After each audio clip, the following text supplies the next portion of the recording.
Yeah, this will be 2 episodes. No question. Oh, for sure. It's great. We haven't done one of those in a while. So We haven't had to split one into 2 parts, but we are definitely doing that this time, baby.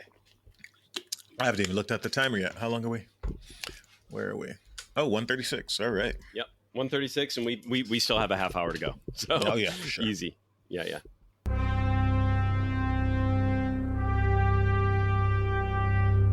Are you not entertained? Yes, sir! We'll have a real good time! He's Dave, and I'm Dallas, and this is Vintertainment. We have opinions on just about everything. Sometimes those opinions are spot on. Sometimes they go down easier with a glass of wine. This is Vintertainment, the wine and entertainment pairing podcast.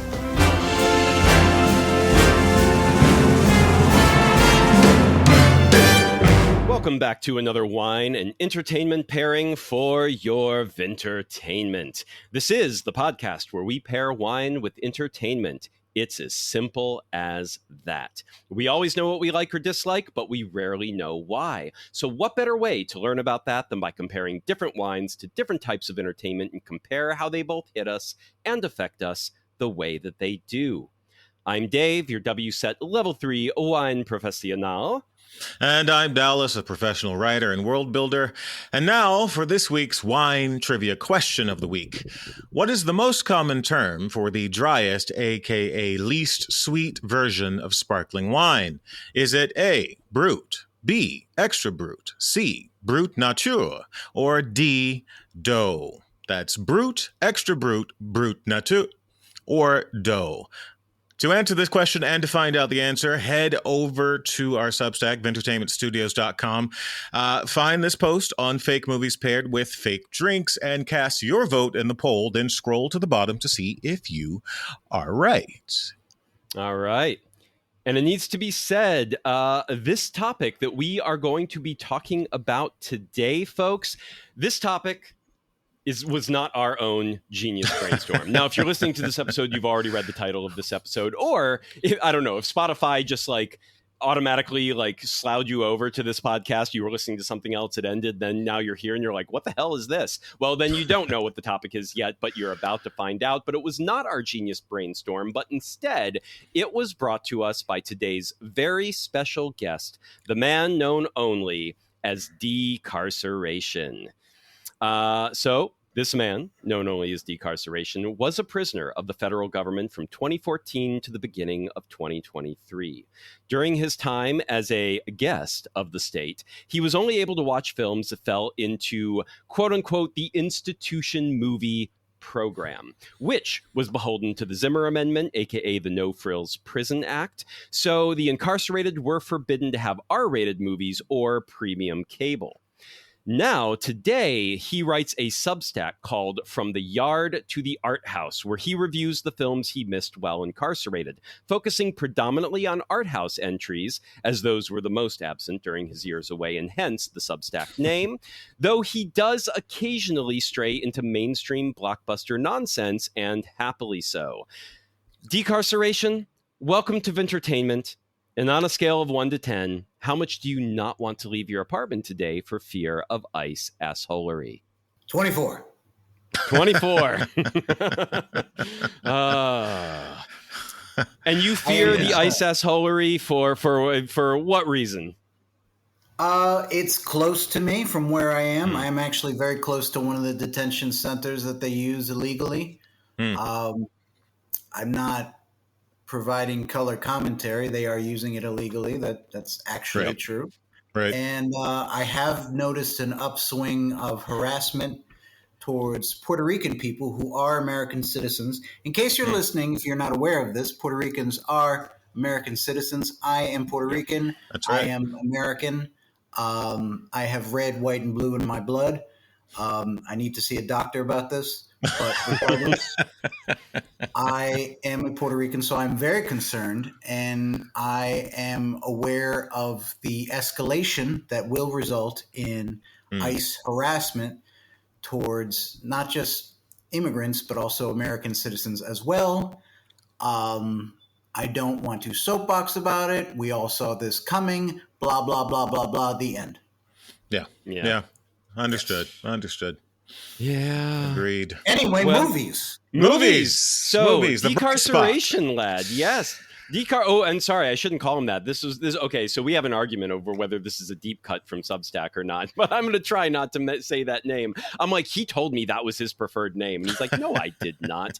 So That's just not canon. decarceration. It's not canon. Sorry, it's still in one of my write-ups here, and I'm like, whoopsie, decarceration lad. If that slips out, he is just decarceration. People, nobody gets to call him that. Not canon. Not canon. That is. I'm a that is my own. decarceration man. Man, That's right. there you go. That's there right. you go. Yeah, decarceration lad. That is my fan fiction that I'm just writing off on Yeah. the side for myself. Yeah. over there. He's So- born in Britain, of course. He's a lad. He's exactly. There you It's a go. lad. There you go. There you go. Delightful. Decarceration has chosen to bring to us a pretty wild, wide-ranging topic today: fake movies and filmographies within real movies. And since we're a wine and entertainment pairing show, we of course decided to pair all of these fake movies that we're going to be discussing today with fake fictional drinks from movies. That's right. But before we get started, I'm just going to add a little context to the episode and theme by giving a little history on the film within film concept. First, as theater is the natural progenitor of cinema, we will first highlight the concept of the play within the play. Sources say the play within a play concept dates back to ancient times, with the most contemporary first strikes featured in the works of Shakespeare, like Hamlet and A Midsummer Night's Dream and The Taming of the Shrew. Although other scholars suggest that the first contemporary use of the play within a play concept is from the 1587 play The Spanish Tragedy by Thomas Kyd. It is apparently also known that Kyd wrote a play called Your Hamlet, which some say was the inspiration for Shakespeare's version, but that's neither here nor there. Now on to film. The first cinematic fictional film within a film, however, comes from the 1916 release entitled A Movie Star, which starred Mark Swain, a prolific contemporary of Charlie Chaplin's. Swain starred as a fictitious movie star who attends a screening of his latest film called Big Hearted Jack, where he attempts to cajole and influence the audience and a critic into liking the film. And finally, French cinema, as with many things, has of course given us the lingo to conceptualize this phenomena of the film within a film with the term mise en benne, which loosely translates to a copy within itself and is often referred to as the Russian nesting doll concept. But over time, the term has come to mean story within a story or film within a film. Tell us more about decarceration, Dave.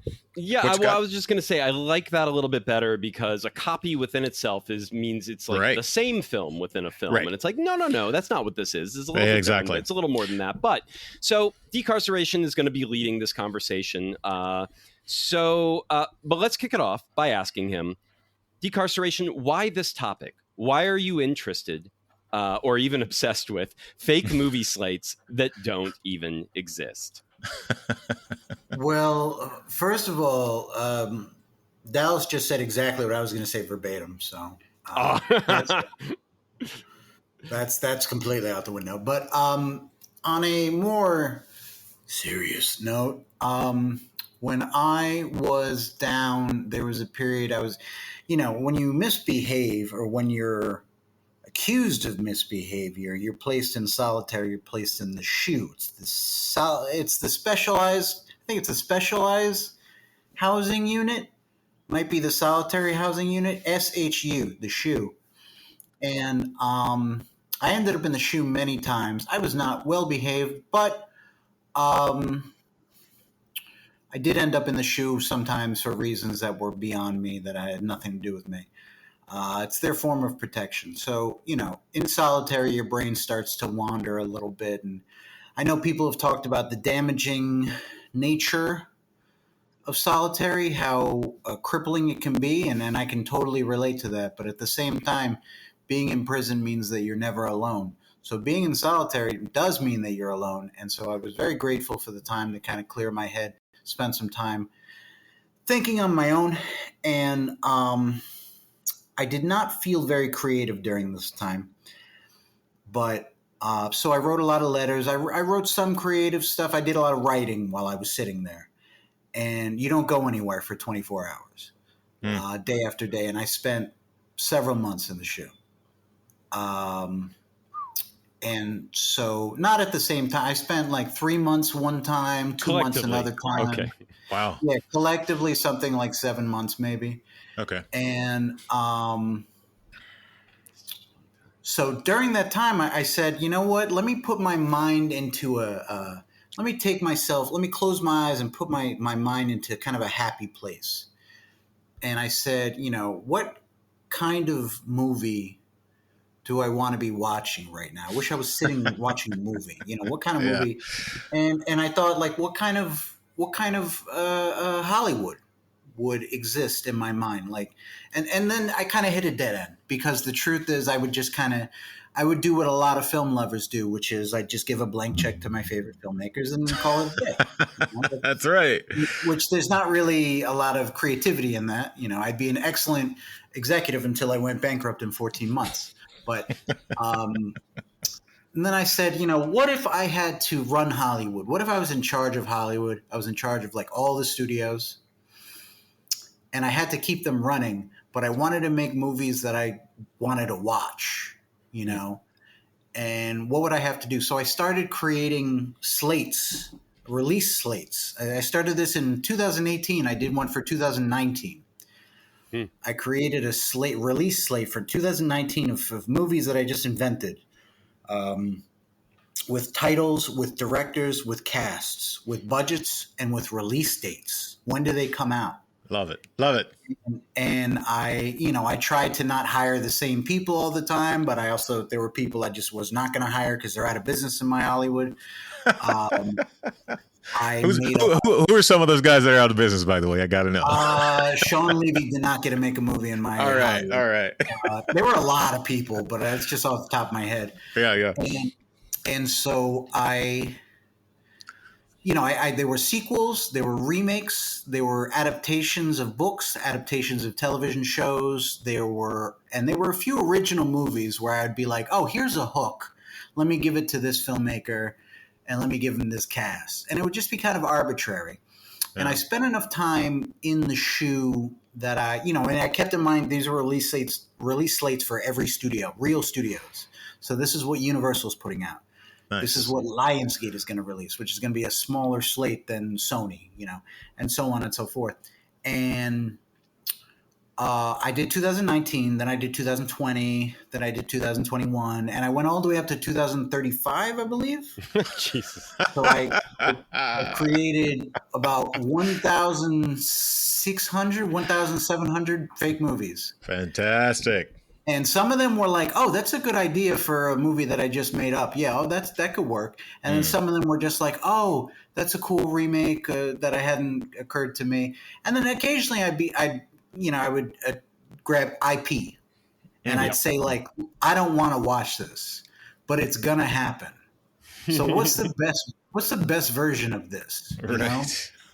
And so like some of them were jokes in my head, but most of them were like real. Like I did an Avengers movie directed by Hong Sang-soo, so probably, that was just, I was doing this at a point where Marvel could release anything and make money. So I said, let me jump on that. That's a good point. So, so I did I remade Die Hard, then I did a Die Hard trilogy. That was a remake trilogy. And then I did a sequel that had the remake actress. It was a female version of John McClane. It was her and John McClane and Jack Bauer from 24 all in the same movie. Well, I just heard some rumblings last week that a Die Hard relaunch is well on the way. So you may be. Hey, I want to see Die Hard remade as to the source material. Right, I want them to go back to the book and make him a 60-year-old, like retired detective, and that's what we're gonna get from that one. So yeah, I would love to see that version someday as well. Yeah. I made him into Catherine Hahn. Okay, so you in I made comedy a trilogy on with that. Catherine Hahn as a female John McClane. I can What? see Or it. is I can she see dead it. serious? Or did you think it would be comedy I can laced, see it. or are you going dead serious with Catherine Hahn in that? I tried to keep it as serious as possible, but with like All right. a little bit of wiggle room because the That's villain was a serious. A villain was Steve Martin. Well, okay. So Okay. All right. It was not Hans Gruber. It was a totally different thing. But So- I get it. I see. Steve Martin has that sort of austere presence, right? Right. He's silver. Right. His skin is pale, so he does kind of cut a very similar kind of figure. So I Right. get it. I see it. I Yeah, see He it. could be. He He was wealthy. He could be a villain that would not chew the scenery. Like he could just do it straight. And that is what would be terrifying, right? Is if he's not chewing the scenery. Yeah. So, I would come up with these, occasionally there were extensions of franchises and IP and stuff, but every once in a while they'd be original stuff. I remember once I was sitting in there. So the shoe has two bunks. So you're really supposed to be in there with two people. Sometimes you're alone. Sometimes it's you and someone else and you're stuck there. Miserable. It's awful. And I was sitting there kind of working on this little project, and the guy was on the top bunk, and he was not a bright guy. And he was just like, but he was a little bit like innocent. He was kind of childlike. He had done some serious stuff. He was a violent guy, but he kind of had a childlike mind.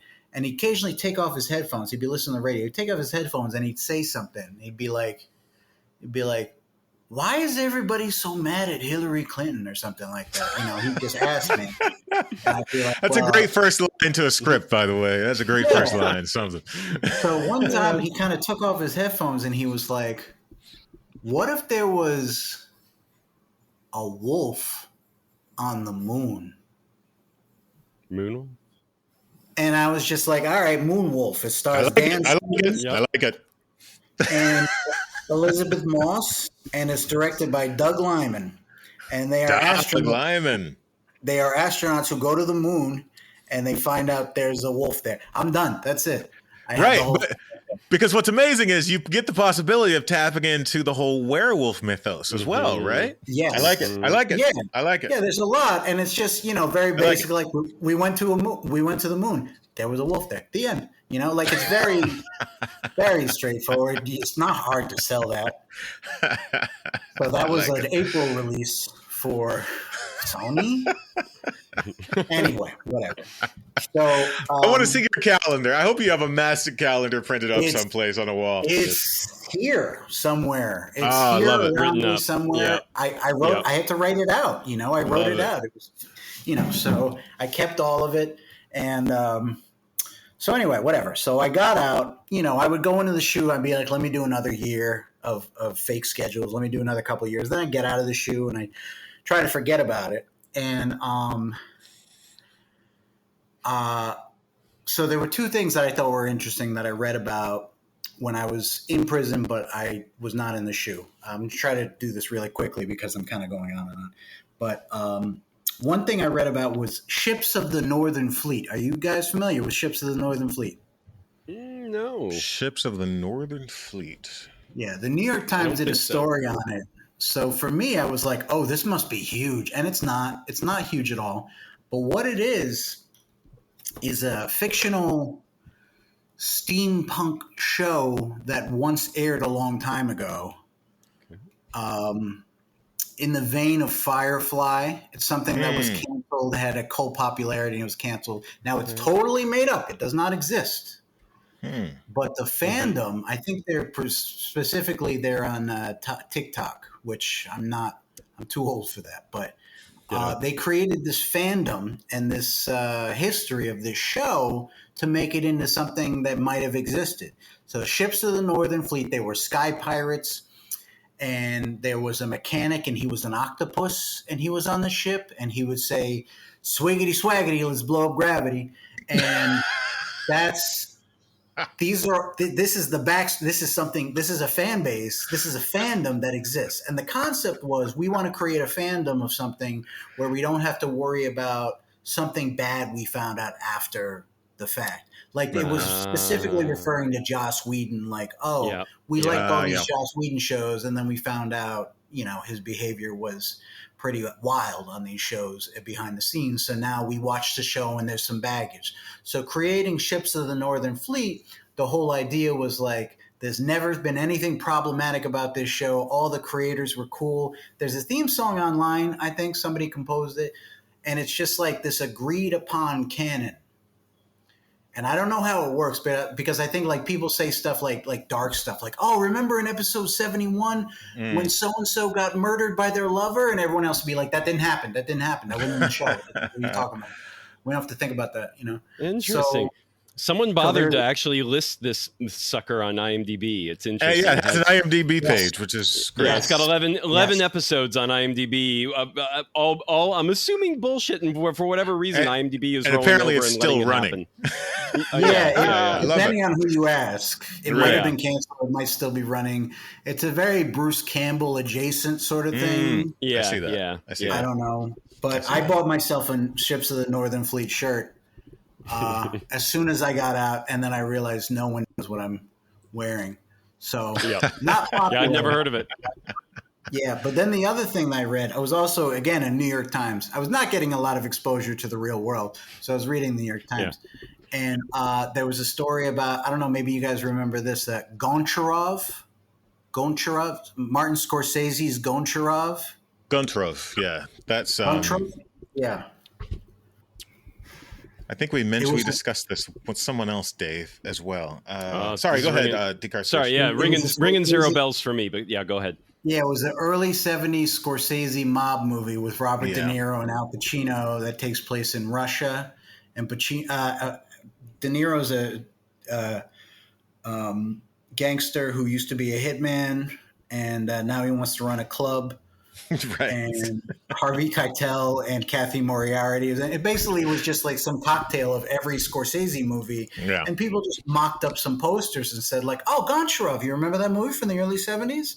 And it wasn't a script. It didn't exist. It came from the heyday of Tumblr. You guys remember Tumblr? It was somebody created fake posters, and that's kind of how it got its legs. Got it. Yeah. Yeah. So this was the sort of thing. It was just like a mass delusion to create this movie, which when you heard about it, you were like, that's not real. But then you thought like, it sounds real. Totally could be real. Yeah. It sounds like it, and they were doctoring posters, and the posters looked pretty authentic. Yeah. So, it was an elaborate explanation as to where it came from. But, Scorsese did hear about it and he was amused. And so there was a big story about that. So, I realized I was not alone, in wanting to kind of create these worlds of these fake movies and stuff, that this is something people want to do for one reason or another, to kind of create a canon or warp a canon or change a canon in some way. So, my mind goes back to all the times that it happened in movies and how I always enjoyed it. And I think, there's a trick of the mind you have to play. You could call it like the Goncharov trick, where you have to be like, you see a fake movie and you're like, would I believe this is a real movie? Does this seem like it might be real? And a lot of times it's just like, well, it's not funny because that's not believable. Something like an unsuccessful one. We're not going to talk about this one, but an unsuccessful one would be something that they did that movie a couple of years ago on Netflix, The Bubble, the Judd Apatow movie. Yes. Where the movie stars are making a movie under COVID precautions. Yeah. And it's Cliff Beast 6. And it's supposed to be a riff off Jurassic World. Mm-hmm. But it's like, to me, I'm watching it like the whole movie. They're making a joke of Cliff Beast 6 and how it's ridiculous. But it's like, I'm watching it and I'm thinking like, why is this the sixth one? What is happening in here that hasn't happened in the previous 5 movies? Yeah, right. When you get to movie 6, you have to escalate things. So why are they illustrating this? Like they're showing me things that I would expect to see in a Cliff Beast 1, but it's Cliff Beast 6. Right. Like this is not a successful creation of a fake movie. They did not do their homework here. Right. So I became a little bit of a stickler about that. That's not the way to do it. You know? Right. I think you have a masterclass course in there somewhere. The theory behind. love it or hate it, the sixth Jurassic Park was like world domination. It's like that was what they had to do to sort of like it didn't work very well, but they did up the stakes. Yeah. So hey, No, I ended up seeing Dominion. I think Jurassic World Dominion. Yep. I saw that after Cliff Beasts and the Bubble and whatever. Okay. And it was awful, but I remember thinking like, this feels different enough. If I watched this and I hadn't seen the earlier movies, I would know this is not like the earlier movies. And in fact, this is really weird. Why are we dealing with locusts? What are you talking about? What the hell is going on here? Why are we just going so far afield? There's nothing Jurassic about this movie. There's like barely any dinosaurs, and we're dealing with locusts and government conspiracies. This is definitely a part 6. So that is, believable. So anyway, whatever. Right. So, there's an art to it is what I'm saying. So when you're making a movie, whoever you are, if you're a big filmmaker, you have to create a plausible Hollywood in which this alternate Hollywood in which this fake movie would have to exist, where you'd have to think like, I could see that happening. By the way, Hollywood, if you're looking for a consultant, decarceration is available. Absolutely. I have ideas for Jurassic World 8, by the way. We meant to come back for a separate episode to go through that. It sounds fantastic. I'm going to call it Jurassic World 8. None of this subtitle BS. There you go. Have you seen 7 yet? No, it seemed okay. He's like, I got ideas for 8. inessential. Who cares what they did with 7? I got ideas for 8. I don't care. Yes. Yeah, exactly. It seemed a little inessential. I'll get to it one day.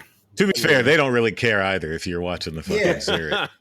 Yeah, that doesn't sound like it. So, All right. So we're here to talk about a litany of specific fake movies within movies, bouncing off of this history that decarceration has with making up his own fake film slates. And he kicked us off. We've watched almost all of these. I will say I'm going to cop to the one and only movie I could not bring myself to watch because, I was talking to Decarceration before we started recording about Zack Snyder and how I just can't bring myself. I just don't care. I just can't sit through another 3-hour anything that he's going to do. And you know what? I feel the same way about Tarantino these days. So I freely admit I did not watch Once Upon a Time in Hollywood. I looked up what the filmography of the Leonardo DiCaprio character was. So like I got a sense of what those movies, what that filmography might be, but I did not bring myself to watch Once Upon a Time in Hollywood. So, but we're going to be talking about fake movies within movies, fake filmographies within movies as well, of like actors and like the fake movies they supposedly made as this actor in this fictional world. And we did kick it off, though. The very first one he brought up is a fake movie called Hot Pants College 2. In the movie Love and Death on Long Island, which was a movie Mia or Dallas had never heard of. We covered it on a previous episode of this podcast, so go listen to that episode if you want to know more about Love and Death on Long Island, because it is an amazing movie. We loved it. Shockingly good film. Shockingly good film. But Jason Priestley plays an actor in that movie that has a filmography that I don't believe he was in Hot Pants College 1, but he was in Hot Pants College 2. You can correct me if I'm wrong about that, Decarceration, if you remember, but I believe he was only in the sequel, although Hot Pants College 1 exists in this fake movie world as well. But kick us off there, Decarceration. Let's start there talking about these films. Hot Pants College 2. Is this what does this mean to you? How does this kick us off? So firstly, I don't believe he's in part 1. He's definitely in part 3. Part 3, There's yes. a Hot Pants College 3, yes. There is. That we get to witness. I feel like that counts as a spoiler, but a little bit. But no, not really. I mean, just a wee. It's not a big. Yeah. So if you haven't listened to my cohort's episode about Love and Death on Long Island, I encourage you to do so. It's a very fun episode, and it's a wonderfully fun movie. And basically, I'm not going to go into it because they have a whole episode about it. But I love the idea of this older person who has this sort of media media illiteracy. He hasn't been watching movies. He hasn't been watching shows. And the one thing that changes his mind is Hot Pants College 2, which Yes. seems this was made before American Pie, and it Yeah. seems more along the lines of 80s pictures, Porky's, Yep. joysticks, stuff like that, of just horny young men trying to get laid, horny young boys trying to get laid. And, you know, John Hurt is playing this a little bit like Tom Wolfe, like a little bit, you know, yes. very nice, tidy fashion. Yeah. And he doesn't go out to the movies, but he just happens to accidentally stumble upon Hot Pants College 2, and he develops a profound obsession with the actor, which, yes, that's all in the movie, but he has to also have some appreciation of the craft of Hot Pants College 2, which seems sincere like those movies of that period. It is sincerely about men chasing tail. You know, it is sincerely about, you know, these dumb guys who realize, like, wait a second, romance could be there too. You know, like really, you know, sex obsessed men, boys coming of age to become men. Yeah. And but not too much, because there is a Hot Pants College 3.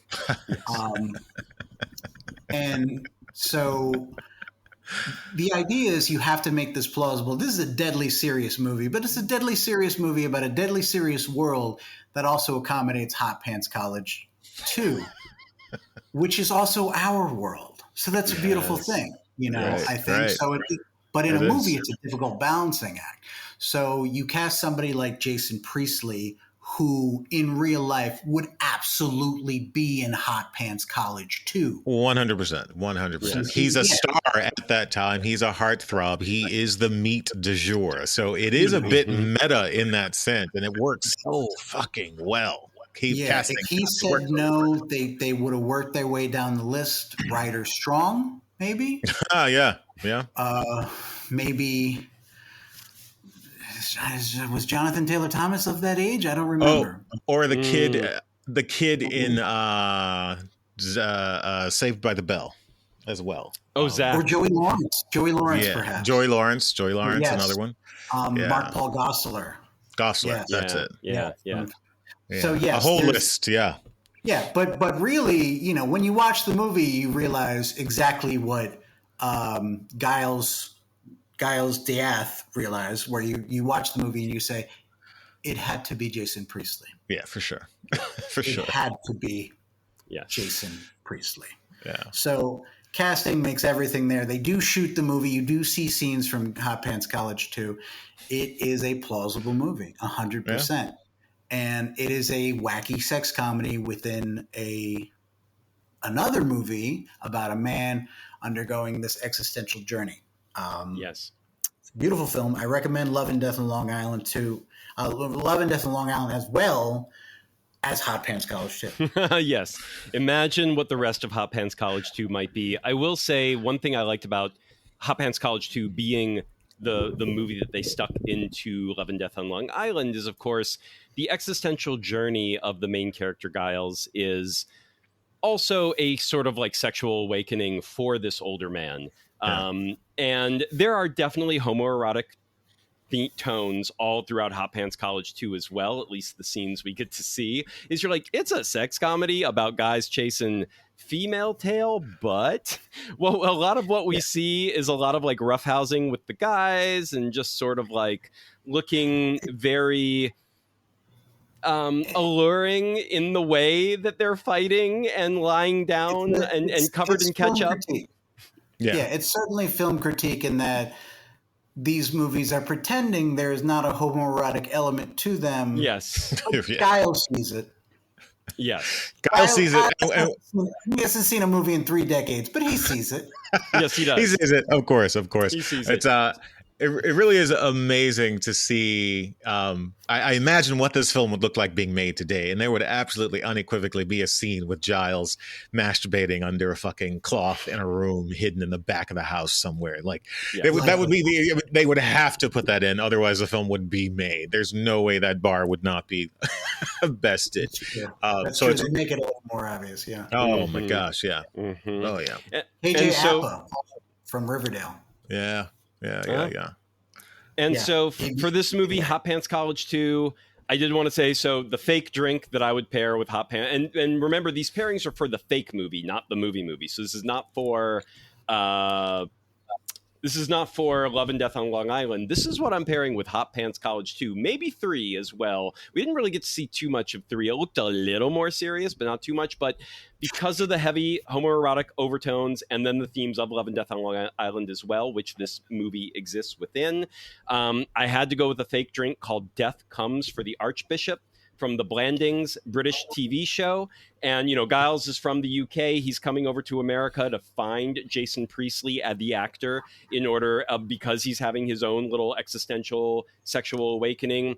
And this drink from the Blandings TV show this is the description, quote, composed of equal measures, one supposes, of gin, sherry, port, brandy, pudding wine with a substantial dash of bitters. This concoction is guaranteed to, quote, insulate the drinker against the amorous attentions of the female, unquote. And so I feel like that's what you got to do. You want to get all the women away from you. You want to get into the Hot Pants College 2 vibe and the Love and Death on Long Island vibe. You need a Death Comes for the Archbishop. And hey, it's from a UK TV show. That's apropos as well. All right.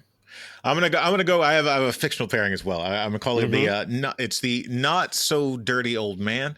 It is a Smithwick's blended with a Budweiser for the. So if anyone knows what Smithwick's is, you blend it with a Budweiser. It's just a disgusting. Oh God, the entire country of Ireland's gonna take issue with me with that. But a disgusting beer mixed with a Budweiser, which is also a disgusting beer. So okay, yeah, all right. Dirty Old Man, there it is. Where did that come? That is a fake drink, or is that a drink? That's a fake drink. Okay. It's a Not So Dirty Old Man. Not So Dirty Old Man. Got it. Yeah, because Giles isn't terribly dirty. He's just, misguided. All right, so where do we go from here? Hot Pants College 2, that's been released. What's next on the slate? What needs to come after Hot Pants College 2? Okay, we have... It's an interesting situation. The end of 22 Jump Street, where they are showing trailers for what would be the next 14 movies in that series. Next 14 or 15 movies in that series. I think this was, in a way, sort of a brilliant subversive decision by the directors, by Lord and Miller, Phil Lord, Christopher Miller. And they, at the end of 21 Jump Street, at the end of their first adaptation, they're making several jokes, meta jokes about the existence of the movie. And then at the end, they're making jokes about the idea of a sequel, that it would be a stupid idea. And then the first movie makes a lot of money, so they have to do a sequel. Yeah. They're pretty much mandated. We're going to drive a dump truck of cash to your car.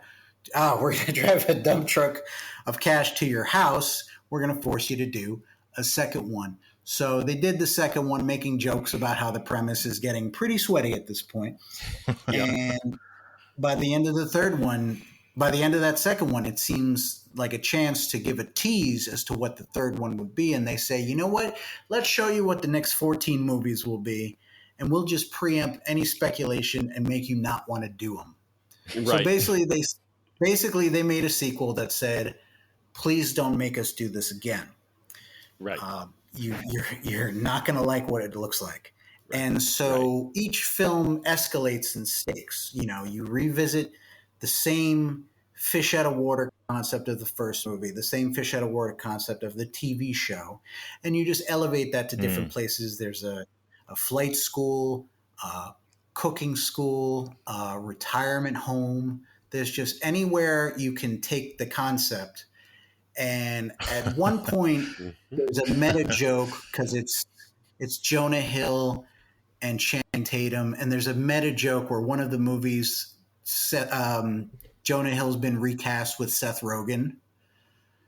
Yes. And then the next movie afterwards, Jonah Hill is back, as if to say Jonah Hill thought he was too big for these movies, and then Right. 4 years later, it turns out he was not at all too big for these movies. So Yeah. Right. is very true to how franchises evolve in certain ways. So they escalate it more and more and more to show this is how stupid it would look to keep making sequels to this idea. You did it once and we got away with it. And how are we going to do it again? And at that point, I think that's interesting because I think the executive said while making number 2, oh, we could do number 3 and do something similar. That'd be a great idea. And then they see the end of that movie and they say, like, well, all those ideas are taken now. We can't do any of them. Yeah. And that's why I remember the rumor that surfaced was that they were thinking of doing a third one that teamed up 21 Jump Street with Men in Black. Yes. Yeah, So that's right. that was it was part of the Sony leaks back in the day, if everyone remembers the big old Sony leaks. And the idea was what Lord and Miller had come up with is funny because they did all these fake sequels at the end of 2 Jump Street. And then they were like, you know what? We have an idea where those can all be canon. And we're going to pretend like they actually all already happened. And so the idea was that all of those sequels had in fact already happened, and now they were becoming, those 2 characters, Channing Tatum and Jonah Hill, were becoming Men in Black after all of that. So they had to like gone through the gamut of everything they could do as just detectives on Earth doing terrestrial detective work, and then they're like, now you're MIB 23.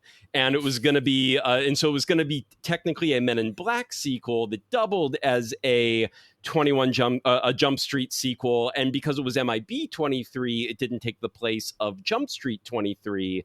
And so all the other Jump Streets would have happened, and then Men in Black 23 would have happened. Ironically, though, after the leak, and then the public knew about it, and everyone loved the idea. Don't get me wrong. That was actually the problem, is everyone was like, ooh, we want to see this idea. Then the studio started to freak out about it and be like, oh, this has to be amazing. And they wanted to make it like a big budget, really like not a joke about sequels, but like a real like Men in Black sequel and a 21 Jump Street sequel. And it's going to be like all the stars and all the money and all, it's going to be so, and basically even Jonah Hill and Channing Tatum were like, it lost its point, which is that it's not supposed to be serious. That is why we make these movies, is to make fun of franchises and sequels and reboots and remakes. And so it lost its way and never could get off the ground because it just kept getting bigger and bigger and bigger and more expensive until it just couldn't happen anymore. So there's the irony of that. Yeah. An idea like that is definitely because you've already been preempted. Right. They already told the public, this is what the future looks like if we keep doing these. So Sony knew, like, well, they already told the people what it would look like, so we have to do something wildly different. But we're not idea people. So Men in Black, and that's Exactly. That is desperate. That's what you get. It is. Yeah. So yeah, I think all those fake movies would I think Culinary School had Bill Hader as the killer. Anna Faris was in Flight School, the 27 Jump Street. All those ideas just so funny, and it's great that we got to see them. And in an alternate reality, they don't make that the final montage because those become the real movies. Right. Those are legitimately what they do until Channing Tatum and Jonah Hill are very old, bitter men locked in a lifetime franchise contract that they can't get out of. Yes. So yes, their version of like what Adam Sandler became event. Yeah. In both, we're going to talk about another movie where Adam Sandler becomes that in a fake movie, but then in a fake filmography. But he also has kind of become that in real life, where he's sort of like, I'm mostly doing this shit for the money. It's easy money. I get to keep making them. No one ever stops me, so why not? But you can tell he's not having the best time making this stuff. He's lost. Absolutely. He lost his spark somewhere along the way. So what to drink there, Dave? So for this one, for the Jump Streets, I paired this entire franchise, all the fake franchises, all the fake sequels, with Black Pony Scotch, which is from a movie called Laura from the 1940s. And this is a bottle. It's a brand found in the apartment of the title character, Laura, who is understood to have been murdered. And the lead detective develops suspicions based on the belief that she would not have drunk so cheap of a brand. So, a cheap Black Pony Scotch, not only does it feature in another movie that's all about detectives doing detective work, and this is so exactly the kind of detective work that would happen in a 21 Jump Street movie, where it's like, what? Like Jonah Hill would walk into the room and, just be like, no, she wouldn't drink anything this cheap. It's like, I should, and Jonah Hill would probably be the one who would know because he's always the one getting in the romantic fling with the girl of the movie, right? So finally, one of them gets murdered. He knows that she doesn't drink that cheap stuff. He drank so much better stuff with her, post-coital. And so this is going to be like how he would. This is the clue that puts them onto that this is a murder mystery. And then on top of that, it's cheap. It's cheap scotch. You would drink cheap scotch with a 21 Jump Street movie and all their many sequels, especially if they go on for 14 more. It's like you ain't saving the good stuff for these things anymore. Like now It's a formula and you're just banging it out and you want to be having a good time with that. So I can see that's that. my pairing. Yeah. All right. Cool. All right. Anybody else? Or are we moving on? What's next on the slate? I don't know the pairing for this one. No. Yeah. What's All next? right. Decastration. So I guess we can segue to the work of George Simmons. George Simmons is the character played by Adam Sandler in the movie Funny People. Yes. And now, in case you haven't seen Funny People, it's basically a comedic drama or a dramatic comedy about a young stand-up comedian who ends up running side by side with his idol, and they develop a relationship that's a friendship but also very much at odds with each other because the movie star, the legend, is George Simmons, is played by Adam Sandler, and he's gotten a little bit tired of his work playing himself. Also, yeah, he might be playing a thinly veiled version of himself, except that he has just received some disturbing news from the doctor, so he believes he's on borrowed time. And, he lashes out and he misbehaves and he tries to make sense of it all. Now, in this movie, they also develop they create a career for George Simmons, and George Simmons is meant to be very similar to Adam Sandler in that he is a comedian. He came up as a comedian and he did a bunch of very successful movies that are not clever, not necessarily popular with critics, pretty lowbrow, pretty much building off of his off-screen persona as a wacky party animal, goofy life of the party who does funny voices and silly walks, which is pretty much Adam Sandler. So Adam Sandler definitely with self-awareness when he makes this movie. Now, this was made with Judd Apatow, and Apatow had worked with Sandler before in the early days, so obviously he knew a little bit about his career, so they put a lot of work into the George Simmons career. And so there's a lot of posters for some of these movies that George Simmons has done, and there's footage from some of these movies that you see in Funny People. And each one, you can tell they put a lot of work into each movie to make sure that, even if you only hear or see a little bit about it, it's a plausible movie that could exist, that you would have seen it, and maybe it would have starred Adam Sandler and not necessarily George Simmons. So the ones that I noticed,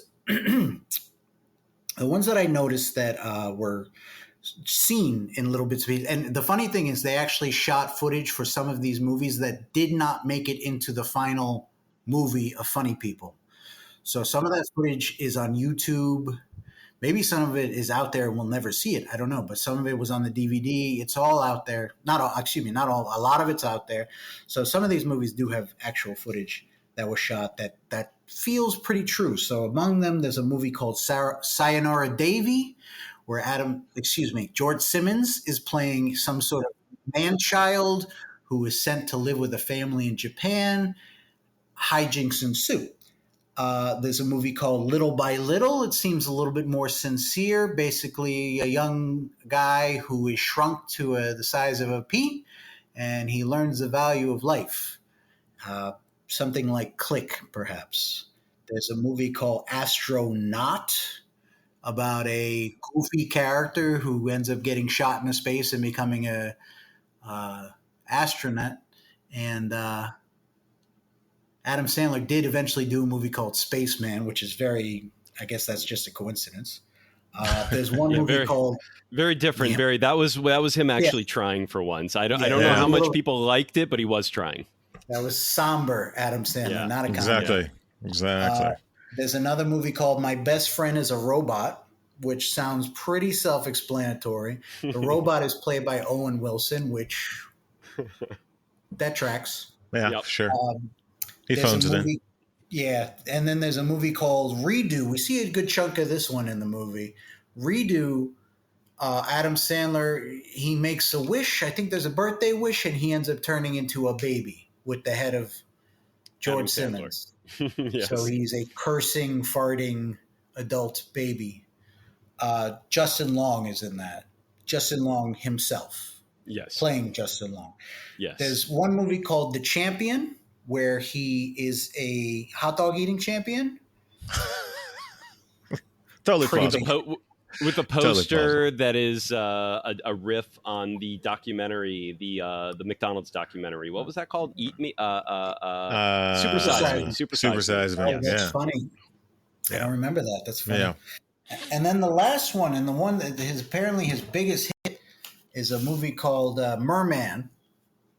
And he is a magical male mermaid, a merman who develops. Maybe does he? I don't know. I don't know what the story is. Does he develop legs? It's a huge box office. I think so. I think he lives in there, like the family swimming pool, and I think it's a riff on the Splash film. Yeah, Splash. Yeah, maybe. Yeah, because when I think Daryl Hannah, I think Adam Sandler. Yeah. So anyway, exactly. Yeah, so Mermaid is interesting because it's such a big hit. There's a scene where he's having sex with a groupie, and during the sex, she asks him to make the merman sound, which is a disturbing moment. It's a comic moment, but it's a disturbing moment, particularly because you could see George Simmons, he's involved in the act and he's thinking about it. Oh, yeah. And he says, I don't want to do that, basically. You can see him, you can see in his eyes, he says, I don't, that's a terrible idea. Stop ruining the mood. But she persists, and then eventually he kind of succumbs and he does it, and you can tell he hates himself immediately. Yep. And in this scene, there's so much going on about this fake movie, which is basically, one, this girl, she's younger than him. She might have grown up watching this movie. Yes, 100%. So she was a young child when she watched this movie, and now she's sleeping with the merman, which is very disturbing. And then you have the idea of him realizing how young she is. And then there's the idea of him feeling like he's just a character in a movie to her, particularly a character in a movie that he seems to hate. He does not like his own movies. And, then there's just the degradation of it, just being asked to make that sound for someone's pleasure in that position. It's just very it's fascinating on so many different levels, very upsetting. And it's interesting because when you hear Adam Sandler talk about his movies, it seems that he is very much as George Simmons is, because George Simmons is very dismissive of his own movies and funny people. He thinks they're not very good. A bit of a departure here. Funny People, the film itself reminds me so much of the BoJack Horseman concept. If you guys are familiar with that animated series, it's a very similar parallel, and even some of the sort of storyline stuff. But Anyway, Dave, what you got? So I was going to say, for this entire filmography, for the most part, of George Simmons, I had to go with a drink called Green Russian from the animated Archer TV show. Speaking about animated TV shows, and this is absinthe and milk put Oh, together God. in a glass. And apparently, those who have tried it in real life say it tastes like a Good and Plenty. And I think that is perfect for all That's of a George good Simmons' thing? Yes, because everything that George Simmons does, there is the childlike element to it, right? The pure candiness of the whole thing, but also something very adult and sad Okay. about everything that he does and his entire filmography and his entire career as an actor making these films. And that is a Good and Plenty. That is what you get. It is something adult and sad coated in candy-like confection. Sure. And absinthe is going to also be that is a sad person's drink. So that is absinthe and milk, which is that childlike element. So that is just perfect for me. It's All gotta right, be Green we're making sure you try this one of these days so you can eat your words. That sounds disgusting, but all right, I'll take it. Okay. All right, what you got next for us, Decarceration? Okay, this is a smaller one. I think it's interesting for the meta aspects of it. I'm going back to this is not a very beloved fake movie, but it is Black Hammer, White Lightning. Yeah. Now, Black Hammer, White Lightning is a movie within the movie Major League 2. Mm-hmm. So Major League 2 kind of takes an aspect of the real life response to Major League, which is that all the characters in the movie became beloved and adored and maybe a little too big for their britches. And so the second movie, they had Willie Mays Hayes. Now, Willie Mays Hayes in the first film is played by Wesley Snipes, the great Dr. Wesley T. Snipes. I respect him. He's a fellow ex-con, so we have to respect him. He's lived atop the mountain as well. Yeah, We have several things in common, but I'm just going to focus on the ex-con. But Wesley and I just very, Wes, I call him. So anyway, he was the breakout character in the first film. I don't know. He was a breakout character in the first one, Willie Mays Hayes. It's a fun movie. I love it. And so he did not return for the second one because he was busy kicking ass.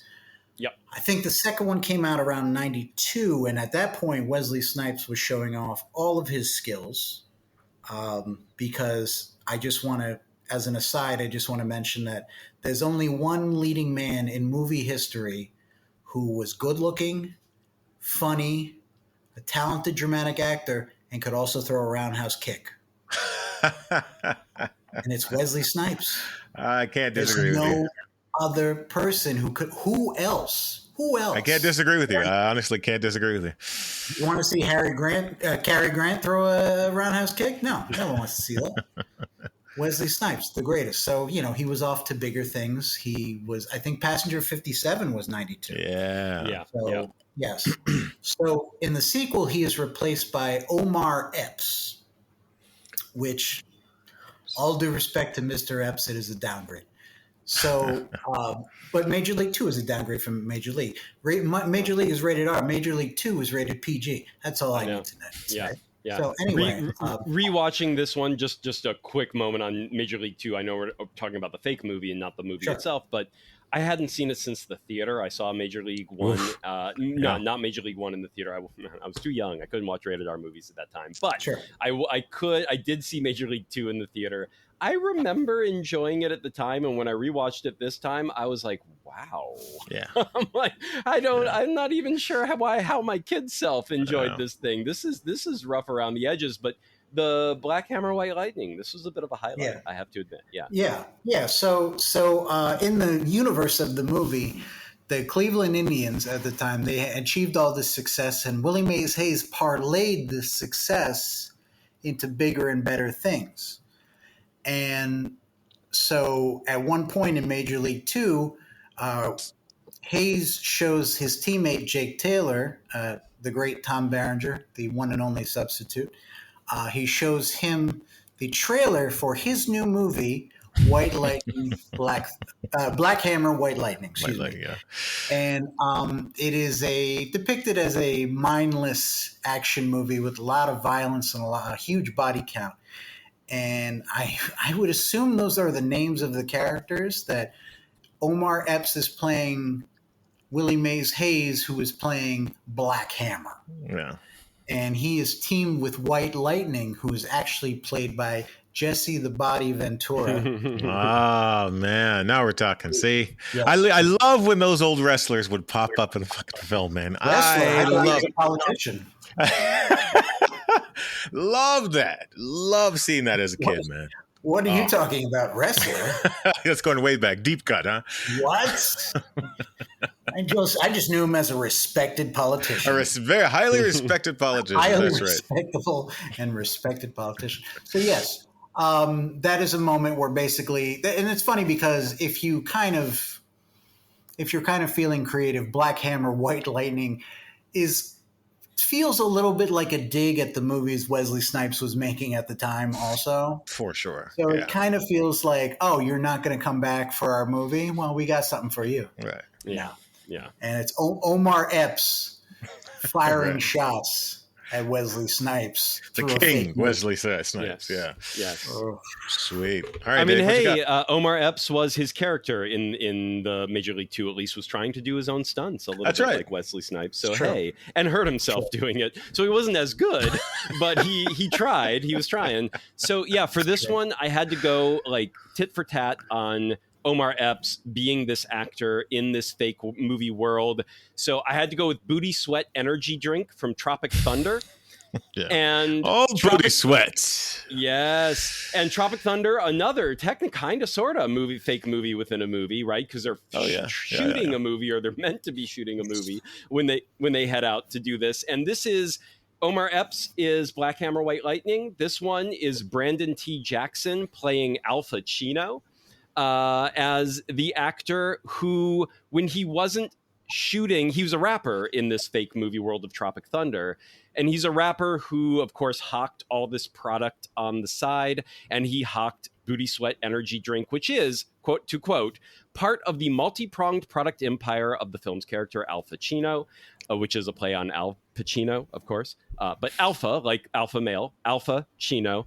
The drink, like other products, supports the use of Chino as a parody of other raptors or musicians who become multi-product moguls. Chino has a supply of the beverage throughout the film and plugs it anachronistically during the filming of the Vietnam War film within a film.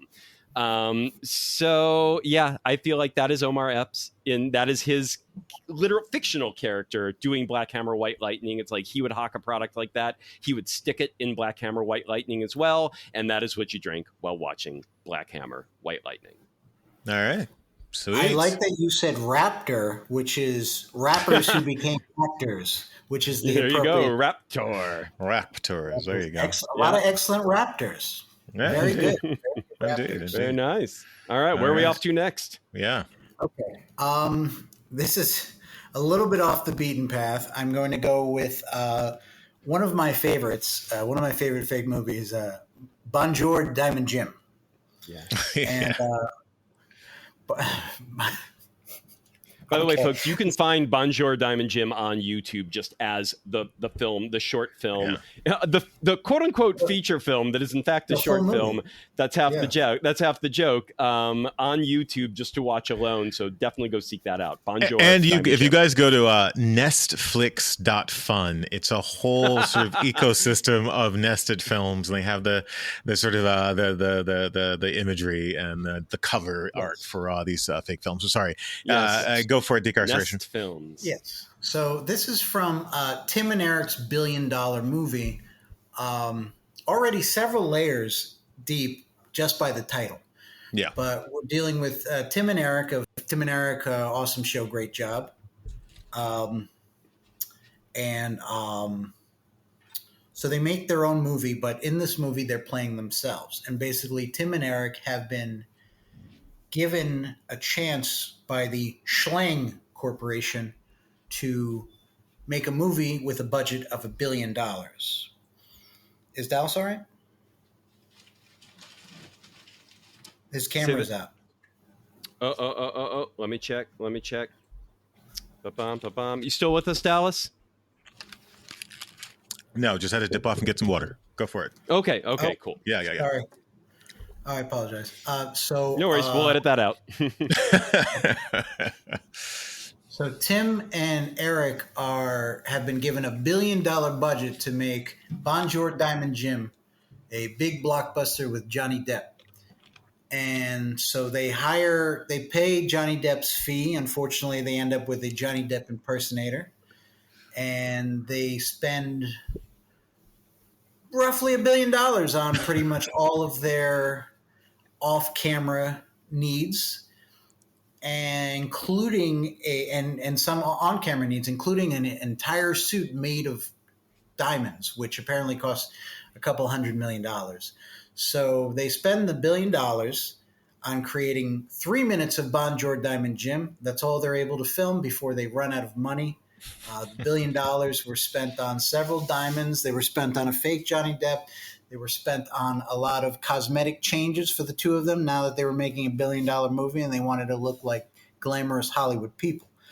So Bonjour Diamond Jim is it's the start of Tim and Eric's $1 billion movie. And so you see all of Bonjour Diamond Jim, and then later you're told that is supposed to be a full-length feature film. Right. So they only made 3 minutes of this movie and are then chased down by the characters in the Schlang Corporation. That's how they have to make $1 billion to pay them off, which is how they end up taking over a mall, and several sketch comedy related hijinks ensue. It is not a serious movie by any stretch of the imagination, but it all kind of ties around Bonjour Diamond Jim, which is made with maybe the jankiest of Johnny Depp impersonators. Oh, for sure. That was great. They really thought they had him there. And I think that the waitress is Erica Durance, if I'm not mistaken, who was on Smallville. She was Lois Lane. She's not in the rest of the movie, so I'm glad that she was game within the fake universe to star as the romantic lead in Bonjour Diamond Jim. I was going to say, if she was on Smallville, that might have been literally all the time she had to give them. She's Yeah, like, sure, that's true. I can come in and film for like 5 minutes one day, and then I'm out. It's like, okay, you can be in well, our she signed Bonjour on for a Diamond whole Jim. movie, so she signed on for a whole movie. She signed on for all of Bonjour Diamond Jim. So Exactly. Sorry. I misspoke. All right. Yeah. So for this one, guys, I had to go with Hitchhiker's Guide to the Galaxy has a fake drink called Pan Galactic Gargle Blaster. And it is a legendary cocktail invented by Zaphod Beeblebrox, for those who have read the book or seen the movie. It is described as, when you drink this, the effect of drinking it is like having your brain smashed out by a slice of lemon wrapped around a large gold brick. That is the experience of watching Bonjour Diamond Jim. So, perfect. Can't disagree. That's what you got to do. Disagree. All right, that's going to wrap us up for part 1 of this epic two-part, our first two-parter in quite some time. Join us next time where we are going to go through a litany more of fake movies and fake drink pairings. Next time there's going to be even more because, of course, we don't have to do the preliminaries, introduce you to decarceration, all that fun stuff. Instead, we're just going to get right to it and wrap up the final list of fake movies and fake drinks. Join us next time. Also, please, folks, make sure to hit the follow button and or subscribe. It really helps this podcast grow. Also, don't forget to recommend us to a friend or family member. Word of mouth is the best way to make this podcast grow and reach new listeners. Don't make us market. We hate marketing. Just, it's more organic. Just let people know. Do you know anyone who likes wine, entertainment, would like the intersection of both, would like this weird little corner of the internet where we are pairing them together? Recommend this podcast to them. And last but not least, make sure to follow us on Substack, vintertainmentstudios.substack.com, where you will find all sorts of bonus articles, bonus pairings, pairing directories that keep track of all the pairings we have done historically, broken up by category. You can also support this podcast over at Substack at vintertainmentstudios.com. You can become a paid subscriber for just $2 a month. If you love what we do and you would like us to keep the lights on and just help us pay for the podcast services, there are quite a few. If you've ever done a podcast before. It ain't free to do a podcast, my friends. No, it ain't. So help us, $2 a month. Or $19.60 a year. Or if you're a big spender and you want to become what Substack calls a founding member and what we very cleverly renamed a producer. Get it. You can become a producer. And that becoming a producer for $50 a month. If you want to do, $50 a year. Holy cow, $50 a month. That would be something. But $50 a year. For $50 a year, you get to commission an episode once per year for every year that you are a producer. Tell us what you want us to cover, and we will pair wines or beverages with that thing. And you also get a shout out in every episode. So on that note, our first 3 producers, we have Jessica Mason, graphic novelist and writer, horror novelist and fantasy novelist extraordinaire. She has her own Substack, monsteroftheweek.substack.com. Also, Kate Rochelle, Portuguese wine expert who has her own Substack, survivesonwine.substack.com. And last but not least, Paul Kalmkiarian, who is barely on Substack at all, but somehow he found us and became a producer. And he has his own podcast, Wine Talks with Paul K., one of the top wine podcasts out there. He has a new person from the wine industry on every week, and they go deep into, and he challenges himself, which is something I really appreciate. He has people on with opinions that he does not agree with, and he has these conversations with them. So check out Wine Talks with Paul K. by Paul Kalmkiarian. Thank you to those first 3 producers. Thank you so much for listening, everybody. We will be back in 1 week for part 2 with Decarceration, who, by the way, you can also find on Substack, From the Yard to the Art House.substack.com, where he covers movies he missed while incarcerated and always ties it back to our criminal justice system. It is an amazing read. It is, I often like to say, it's one of the reasons why Substack exists for independent writers like him. So check that out, and we will catch you next week. Ciao for now.